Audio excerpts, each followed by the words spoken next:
Hey everyone, welcome to another episode of Beeman Smart. I'm your host, Augustia, and today we are diving into a topic that's on a lot of people's minds lately. Didn't we just finish the Gaokao, the college entrance examination in China a few days ago? So here we are. Let's talk about how study or taking exams can actually help you build wealth. Honestly, this is something everyone wonders about. I remember back in high school, the only thing that kept us going was the thought, oh, if I can get into college, everything will be fine. We all believe that after surviving the grind of the senior high school year, college life would be a breeze, and we could finally relax for a bit before having to hustle against the real world.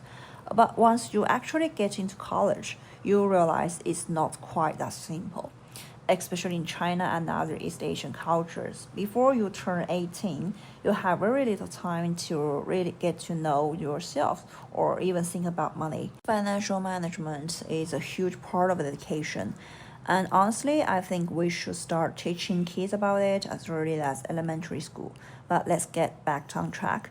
It's really only in college that we get the chance to explore who we are I think in East Asia, meet new people and take our first steps into society.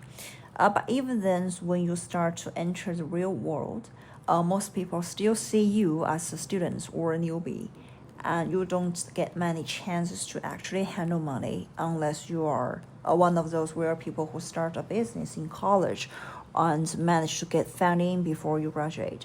If that's you, you can probably ignore everything I say right now. But for the most students, even by junior or senior years, their understanding of money is pretty limited.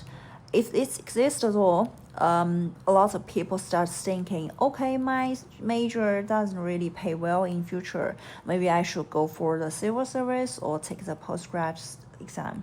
But even if you land for a government job, the paycheck isn't always that high. It's just more stable with better social insurance. If you go for a master's degree, you are hoping to break into the more specialized field with a higher starting salary.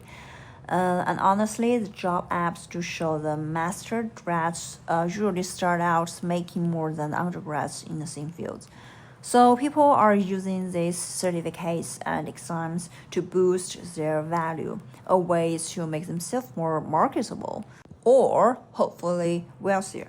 Once you start working, a lot of folks keep chasing after certificates like language qualifications or management credentials. Even if you are already working and you can take online courses on platforms like Coursera, tons of top universities like Stanford or Harvard now offer online courses. Some of them are free, and some of them you have to pay for. You usually get the certificates if you pay.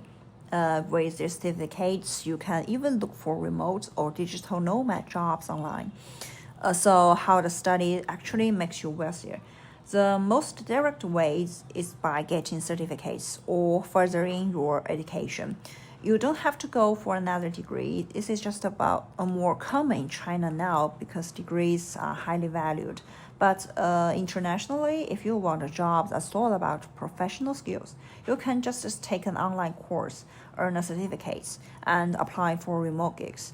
In other countries, projects or organizational management are super efficient, so people can work without endless overtime or slacking off. Give it a shot. There's a reason innovation is so highly valued in US. So look at Israel. Even with all the challenges they are facing, their pace of innovation never really slows down. The managing talents and making sure things run efficiently is key. The tools and people in charge have to be the top notch.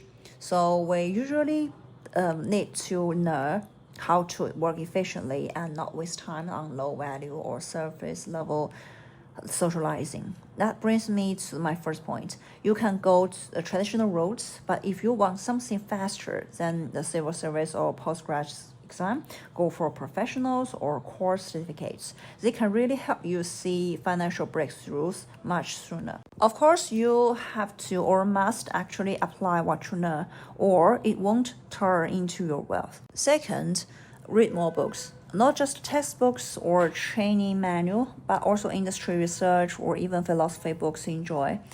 I'm not talking about novels, especially the novels on web.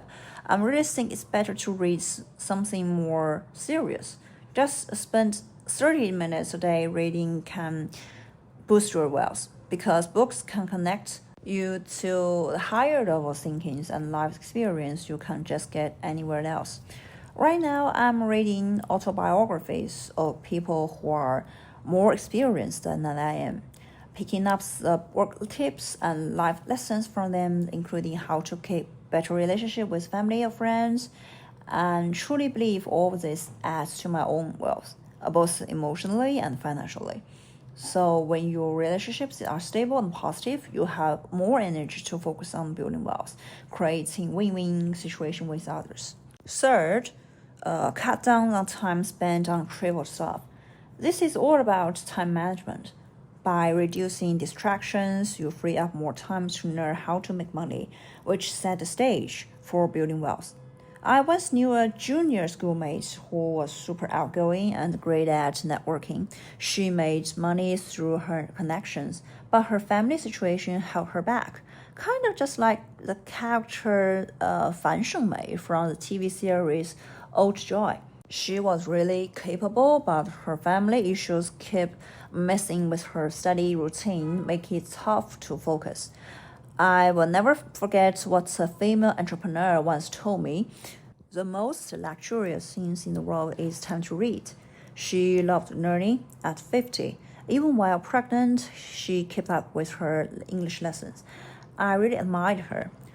For her, buying a Hermes bag was easy, but the most precious things was the time to study and read. She made most of every minute for her own growth. Even 30 minutes a day was precious, and if she had to, or she would squeeze in 5 minutes here and there. Continuous learning helped her improve, made her more valuable, and allow her to earn even more. So to sum up, get professional certificates, read non-professional books to broaden your life experience, and carve out more time to learn. Here is the wealth tips. A wealth doesn't just only come from the professional skills. It's all about the life experience, emotions, social connections, and other things. That's another way to boost your income. And finally, keep learning, because people who are wealthier than you and even those who aren't are all working hard to learn. You can never earn from what you don't understand. If you believe something is profitable, you will find a way to make money from it. If you don't, you won't, because you don't know how and you don't even want to try. So you have to keep working on your mindset. In short, give yourself the time and space to learn and keep on expanding your knowledge and knowing the world so you can break through how to make money in the fields you cared about. Okay, that's all for today's episode. Thanks so much for listening. If you enjoyed this episode or found it helpful, don't forget to hit that subscribe button. Your support helps us keep bringing you more insight and stories. Stay curious, keep learning, and I will see you next time. Bye for now.